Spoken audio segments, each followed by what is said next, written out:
첫 돌진한 아이가 있는 초보주부입니다. 결혼하자마자 성질 급하게 나온 아이 때문에 신혼 초부터 당초 세워뒀던 계획하고 계속 어긋나고 있네요. 신랑이 다니는 회사에서 결혼 전에 서울지사로 발령난다는 이야기가 거의 확정된 거나 마찬가지라고 했어요. 그래서 없는 돈 끌어모아 신혼집은 서울에 구해놨는데 무슨 일인지 아직도 감감무 소식이라 단 하루도 제 집에서 지내본 적이 없네요. 그래서 아직 신랑은 다니던 회사를 그대로 다니고 있어요.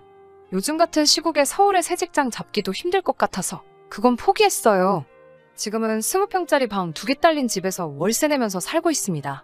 신랑한테는 언제쯤 발령나는 게 확정이 나는 거냐고, 기약이 없는 거면 차라리 서울에 구해놓은 신혼집을 전세로 돌리고 여기에 전셋집으로 하나 구하자고 했지만 신랑은 곧 서울로 가게 될 거라면서 그럴 필요 없다고 하는데 기약 없이 매달 월세로 버리는 돈이 아주 아까워 죽겠네요. 저도 결혼 전에는 회사를 다니고 있었는데 우리 아이가 태어나면서 남편과는 아이가 5살 정도가 될 때까지는 제가 전업주부를 하면서 아이 케어를 하기로 합의를 본 상태였거든요. 제가 하는 일이 월급은 많은 편은 아니지만 수요가 많은 편이라 일할 곳 구하는 건 문제가 없었어요. 그래서 아이가 어느 정도 크고 어린이집 다닐 정도가 되면 저도 복직을 계획하고 있었어요. 쥐꼬리만한 월급이기는 하지만 남편보다는 제가 벌이가 약간 더 좋았어요. 하지만 아빠 손에 크는 것보다 제가 직접 키우는 게 좋겠다 싶었고 남편도 서울지사로 발령이 나면 월급이 조금 오를 테고 저는 직장을 구하기도 상대적으로 쉬운 편이니 그렇게 하기로 했습니다. 지금도 직장을 구하려면 구할 수 있지만 시가나 친정이 지금 사는 곳에서 거리가 있는 편이라서 아이 돌봐줄 사람도 없고 사람을 쓰자니 배보다 배꼽이 더 클 것 같아서 내린 결정입니다. 지금 사는 곳 근처에는 신우네가 살고 있어요. 가까이 살지만 멀게만 느껴지는 신우잖아요.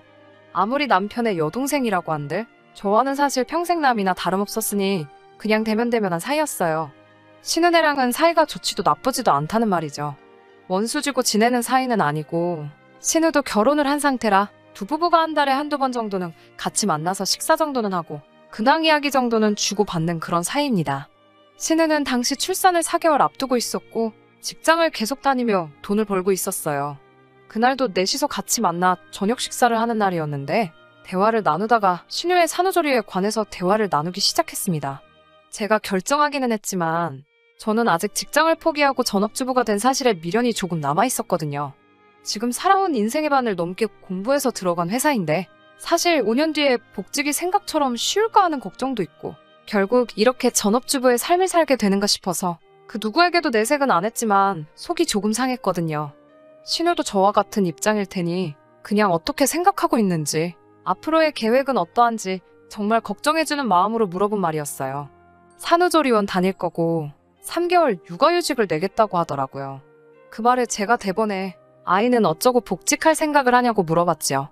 지방 중소도시에 있는 코딱지만한 회사 다니면서 신우는 회사에 대한 자부심이 대단한 건지 자기애가 강한 건지 그 회사는 자기가 없으면 돌아가지 않는다고 말하면서 육아휴직이 끝나면 바로 복직을 해야 한다고 하더라고요. 그래서 애는 어쩌고 복직이냐고 물어봤더니 마치 그 말이 제 입에서 나오기를 기다렸다는 듯이 저에게 대답하더군요. 언니, 그래서 말인데 어차피 애 보는 김에 우리 애도 봐줄 수 있어요? 라고요.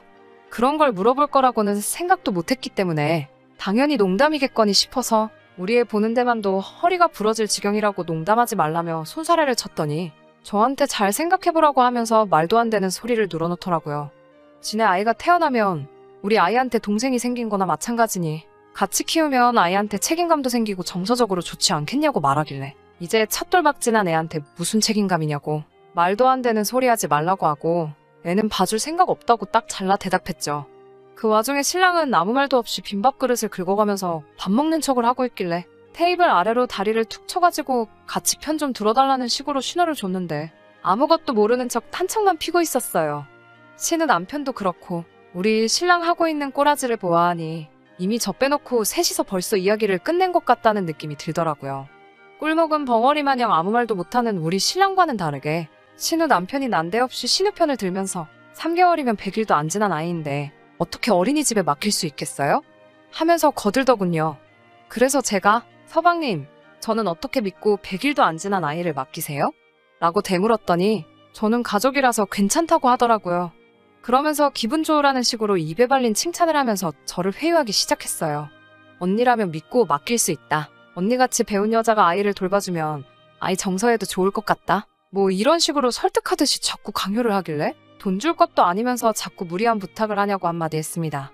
예상한 대로 제 말에는 두 사람이 동시에 가족끼리 무슨 돈이냐며 펄쩍 뛰더라고요.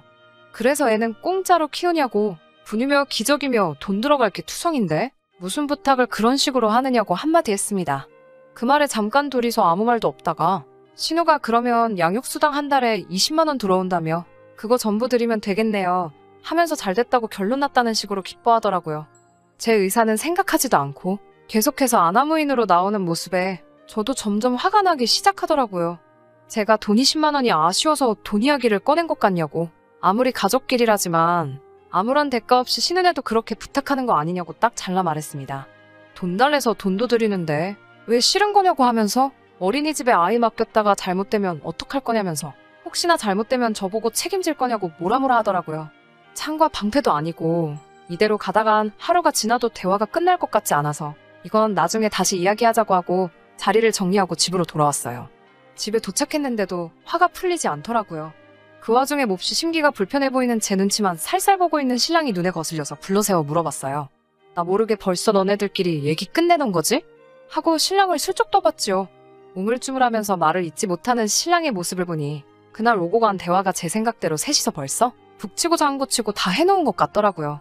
그걸 왜 네 맘대로 정하냐고 따따따 잔소리를 하고 있으니 신랑이 듣기만 하다가 저한테 짜증을 확 내더군요. 어차피 제가 집에서 애 보는 것 말고 하는 일도 없다는 식으로 짜증을 내더니 딴 사람도 아니고 자기 여동생이라고. 이참에 제가 애를 봐주면 저랑 신은혜랑도 사이가 돈독해질 거고 거기에 더불어 돈까지 준다는데 못할 게 뭐가 있냐며 그 자리에서 그렇게 단호하게 나오면 매제랑지 여동생 앞에서 자기 체면은 뭐가 되냐고 하면서요.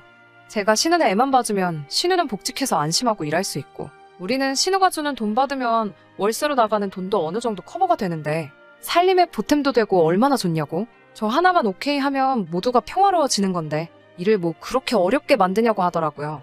화를 내야 할 사람은 저고 그 자리에서 제 편을 들어줬어야 할 신랑이 그런 식으로 나오니 서운한 마음보다 화가 치밀어 오르더라고요. 신랑한테는 앞으로 나한테 말 걸지 말라고 말하고 저는 아이방에서 이불 깔아놓고 자면서 며칠 동안 신랑하고는 말도 한마디도 안 했어요. 그렇게 지내고 있으니 이젠 시어머니까지 가세하더군요. 평소에도 우리 딸 하시는 분들이니 예상한 대로 시어머니까지 저한테 신은혜 애 봐주는 게 뭐가 그리 문제냐는 식으로 한마디를 하시더군요. 이제 저도 참을 만큼 참았고 시어머니까지 가세한 그 시점에 가만히 있을 이유가 없었어요. 친정엄마한테 이 사실을 말하고 그 길로 아이를 데리고 나와서 비어있는 서울 신혼집으로 향했습니다. 당연히 집에서는 아이랑 제가 짐 싸들고 없어졌으니 한바탕 난리가 났죠. 남편이 어디냐고 문자 보내고 전화하는 거 전부 싹 다 무시했습니다. 그러고 있으니 조금 있어서 시어머니한테 전화가 오더라고요. 전화를 받으니 격양된 목소리로 다짜고짜 저한테 화부터 내시더라고요. 가족끼리 힘든 부탁 한 것도 아니고 듣자하니 우리 딸이 돈까지 주기로 했다던데? 너는 뭐가 그렇게 불만이 많아서 부득불리를 키워가지고 이 사단을 만드냐고 한 소리 하시더라고요. 옆에서 통화를 듣고 계시던 친정엄마가 전화기를 뺏어서 한마디 하셨습니다. 이건 이제 집안끼리의 문제니 엄마도 가만히 있을 수 없었다고 먼저 양해를 구하셨어요. 우리 딸이 사돈댁 핏줄 돌봐주는 보물로 보는 게 아닌 이상 신은혜 애 키우라는 말은 나올 수 없는 말이라며 역정을 내셨습니다. 부모는 돈이라도 받지 어디서 지금 우리 집 귀한 딸을 종년 취급하냐고. 박서방도 지 자식 하루 종일 보는 것도 아니면서 그러는 거 아니라고. 시어머니한테는 자식 키워보신 분들이 어찌 그런 말을 그리 쉽게 하냐고 말을 계속 이어가셨어요. 시어머니는 친정엄마의 말에 한마디도 대꾸하지 못하고 아무런 대답을 듣지는 못했지만 결국 전화를 끊으셨습니다. 그리고 얼마 안 있어서 남편에게 다시 전화가 오더라고요. 당연히 사과하려고 전화한 줄 알았죠. 그런데 신랑은 저에게 장모님까지 끌어들여서 일을 왜 이렇게 키우냐고. 신은혜 애 보는 것에 대해서는 한마디도 하지 않고 넷이서 다시 조율해보자면서 당장 집으로 들어오라고 하더군요. 엄마가 전화기를 뺏어서 한마디를 하시려고 하시기에 남편한테는 제가 말하겠다고 하고 전화기를 꽉 쥐었습니다. 사실 아직 회사는 구하지 못했지만 신랑에게 이미 저는 회사를 구한 상태라고 말했습니다. 월급도 원래 제가 받던 것보다 조금 더 불려서요. 이제부터 서울 신혼집에서 우리 엄마랑 같이 살면서 엄마가 아이 봐줄 거고 저는 복직할 거니까 그렇게 알라고. 너도 서울로 발령 나기 전까지는 이 집에 얼씬도 할 생각 하지 말라고 엄포를 놓았습니다. 그리고 나서 나도 우리 엄마도 쉬는 날 하루쯤은 있어야 되니까 주말 동안에는 하루에 5만 원씩 쳐줄 테니 신우한테 말해서 우리 집 와서 애나 보라고요. 쥐꼬리만한 월급 때문에 갓난애기 남한테 맡겨놓고 복직을 해야 하니 어차피 애 보는 거 용돈도 벌고 그 편이 신우한테도 훨씬 좋지 않겠냐고요. 전화기 너머 신랑은 저에게 화를 내고 싶은 듯 보였지만 친정엄마가 옆에 떡하니 계시니 하고 싶은 말도 하지 못하고 씩씩대고만 있는데 그 꼴을 보니 속이 후련하더라고요. 그러고부터 한 달이 지나서 지금이에요. 쉽다고 생각했던 복직은 생각보다 어려워서 아직 직장을 구한 상태는 아니지만 신랑 쪽은 아직 그 사실을 모르고 있습니다. 그건 그렇다 쳐도 한 달이 넘어가는 이 상황에 신랑도 심호도 따로 저에게 연락도 없는 데다가 서울 신혼집에 코빼기도 비추지 않는다는 점이 너무 실망스럽네요. 엄마는 집 문제는 빚을 내든지 해서 어떻게든 해결해 줄 테니 걱정하지 말라고 하고 이런 식으로 나오면 이혼까지도 생각해보는 게 어떠냐고 말하시고 있어요. 돈이야 제가 벌 능력이 되니 두 분이서 아예 이 집에서 같이 살면서 도와주신다고요. 아빠 없이 자랄 우리 아이한테는 미안하지만 지금 이 상황에 엄마의 말이 틀린 말은 아니라고 생각하고요. 출산을 앞두고 있는 신혼에는 궁금하지도 않네요. 가끔은 제가 너무했다는 생각이 들 때도 있긴 하지만 아무튼 이건 제가 만든 상황이 아니고 지들이 자초한 일이니까요. 후기 보냅니다. 사연 보낸 지도 벌써 2개월이 훌쩍 지나가 버렸네요. 그간 여러분들이 달아주신 의견 보면서 고민 많이 했습니다. 저는 사실 아직도 이혼까지 생각해본 적 없었습니다. 댓글 남겨주신 여러분들께서는 사정 봐줄 게 뭐 있냐고 그냥 이혼하라는 의견이 지배적이었지만 사실 아빠 없이 자랄 아이한테 제가 순간에 화를 이기지 못해 평생 지우지 못할 상처를 주는 게 아닐까 하는 생각이 들었거든요. 현재 저는 새 직장을 구해서 다니고 있습니다. 남편한테 공헌한 만큼 돈을 더 주는 회사는 아니지만 그래도 남편이 지금 벌고 있는 돈보다는 꽤 많은 돈 받으며 일하고 있어요. 제가 자리 잡으면 남편이 반성을 해서라도 신혼집으로 기어 들어올 줄 알았지만 그렇지 않았습니다. 결국 이혼하기로 결심했습니다. 신혼집에 와 있는 3달 동안 남편은 정말 저한테 전화 한 통 없었고 이 집에 코빼기도 비치지 않았습니다. 얼마 전이 신우 출산일이었어요. 신랑이 신우 태어난 아이 사진을 저에게 카카오톡으로 보내주더라고요. 사진만 딸랑 보내놓고 가타부타 아무런 말도 없었어요. 무슨 뜻으로 보낸 건지 뭘 의미하는 건지도 모르겠고 그냥 화만 잔뜩 나더라고요.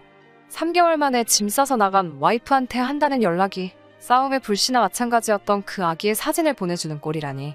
친정엄마도 더 이상 기다릴 게 뭐 있냐고 하시더군요. 결혼 당시에도 제가 모아놓은 돈이 더 많아서 신혼집 자체도 남편보다 제가 모아놓은 돈이 더 많이 들어갔습니다. 이혼을 준비하는 과정에서 조금 문제가 생기긴 했어요. 서울 집값이 그 사이에 정말 엄청나게 많이 올라버려서 남편의 목만큼 갈라주는데도 허리가 휘어버리게 생겼더라고요. 남편도 그 사실을 알고 제가 이혼 통보를 하지 않을 거라 생각을 했는가 봅니다. 의기양양하게 돈 아까워서 이혼을 못하겠냐며 으스대는 남편을 보니 우라가 치밀어 올랐어요.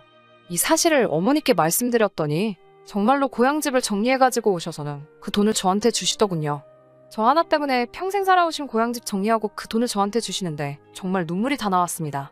고향으로 내려가서 시어머니 보는 앞에서 이혼 서류 앞에다 던져줬고 제 마음 돌릴 생각 없으니 도장 찍으라고 했습니다. 신우애가 그렇게 이쁘면 너가 키우라고 나는 우리 부모님하고 내 아이 키우면서 행복하게 살 거라고 하니 시어머니 얼굴이 새하얗게 질려 혼비백산 하시더군요. 아이의 경우는 제 직장이 더 탄탄하고 교육 인프라가 더 잘 되어 있으니 변호사님 말로는 양육권은 저에게 있을 거라 하시더군요. 그 사실을 아시고는 얼마 전까지 저보고 하나 키우는 거 같이 키우면 어디가 덧나냐고 하시던 시어머니도 장손 뺏긴다는 생각에 제 눈치를 보면서 남편한테 빨리 사과하라고 난리도 아니었어요. 진작에 이렇게 했어야 하는 것을 3개월이나 시간을 끌었다는 게 정말 스스로가 다 한심하네요. 좋은 의견 나눠주신 여러분들께 우선적으로 감사의 말씀을 드리고 싶습니다. 신우 애 키워주며 식모살이하는 결혼 생활보다 부모님하고 새로운 삶의 터전에서 아이와 함께 살아가는 행복한 이혼녀가 되는 게 훨씬 낫겠네요. 앞으로 저희 가족들한테 행복한 일만 가득하면 좋겠습니다. 의견 나눠주신 분들께 다시 한번 감사의 말씀 드리겠습니다.